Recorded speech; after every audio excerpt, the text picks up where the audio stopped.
நாங்க ரீசெண்டா Netherland trip போயிருந்தோம். அதுல ஆம்ஸ்டர்டாம் சென்டத்த சுத்தி பார்க்கலான்னு அங்க இருந்த ஒருத்தர்கிட்ட கேட்டோம். அவர் இப்படியே போனா சென்ட்ரல் கெனல் சிஸ்டத்த சுத்தி பார்க்கலான்னு சொன்னாரு. அவர் சொல்றப்பயே சிரிச்சுக்கிட்டே சொன்னாரு. அதுக்கு அர்த்தம் அப்ப புரியல. போக போக தான் புரிஞ்சுது.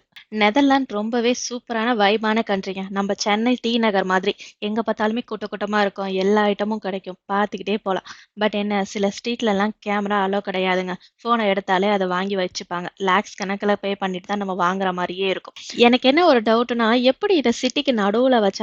அந்த ரோட்ட கிராஸ் பண்ண வரைக்கும் அது என்ன மாரி ஸ்ட்ரீட்ன்னே எனக்கு தெரியாதுங்க. நான் என்ன நெனச்சேன்னா, அது ஒரு ஹிஸ்டாரிக்கல் டூரிஸ்ட் ஸ்பாட்டுன்னு நெனச்சேன். ஏன்னா, எங்க பார்த்தாலும் ஒரு கைடு நின்னுட்டு, ஒரு குரூப்பா ஒரு பீப்பிள வச்சுக்கிட்டு, அந்த ஸ்ட்ரீட்ட பத்தி எக்ஸ்பிளைன் பண்ணிட்டு இருந்தாரு. இப்ப தோணுது, இதுல எக்ஸ்பிளைன் பண்ண என்ன இருக்கு? மும்பைல ஒரு ஏரியா போல, நெதர்லாண்ட்ல ஒரு ஏரியா. நெதர்லாண்ட் கவர்ன்மெண்ட் 2026ல தான் யோசிச்சிருக்கு. இத சிட்டிக்கு அவுட்டர்ல சேஞ்ச் பண்ணலான்னு. ஆனா, அந்த ஸ்ட்ரீட்ட எல்லாருமே நார்மலா இருக்காங்கங்க. ஸ்கூல் பசங்க, காலேஜ் பசங்க நார்மலா போயிட்டு வந்துகிட்டு இருக்காங்க. ஒரு வேள 10:00 மேல தான் வைபா இருக்கும் போல. நாங்க போகும்போது நார்மலா தாங்க இருந்துச்சு.